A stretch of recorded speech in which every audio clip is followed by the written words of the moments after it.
মসজিদে ঢুকে মুসল্লিকে কুপিয়ে হত্যা। তীব্র নিন্দা ও প্রতিবাদ জানিয়েছেন গ্রিন পার্টি বাংলাদেশের মহাসচিব ইফতেখার উল হাসান জনি। তিনি বলেন, আসসালামু আলাইকুম রহমতুল্লাহ বারাকাতুহু।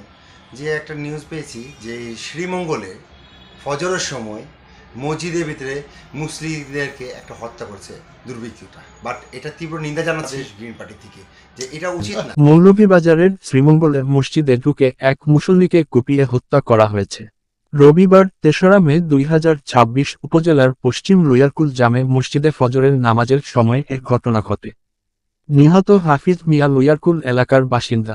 অভিযুক্ত আটক জসিম মিয়ার বাড়িও একই এলাকায়। প্রত্যক্ষদর্শীরা জানান, ভোরে ফজরের নামাজ পড়তে মসজিদে যান হাফিজ। নামাজের প্রস্তুতির সময় হঠাৎ জসিম তার ওপর ঝাঁপিয়ে পড়েন। এরপর মসজিদের ভেতরেই ধারালো অস্ত্র দিয়ে এলোপাতাড়ি আঘাত করেন। এতে ঘটনাস্থলেই প্রাণ হারান হাফিজ। পরে পুলিশ অভিযান চালিয়ে জসিমকে আটক করে। কী কারণে এই হত্যাকাণ্ড ঘটতে পারে তা অবশ্য জানাতে পারেননি স্থানীয়রা। তবে এলাকায় ব্যাপক চাঞ্চল্যের সৃষ্টি হয়েছে।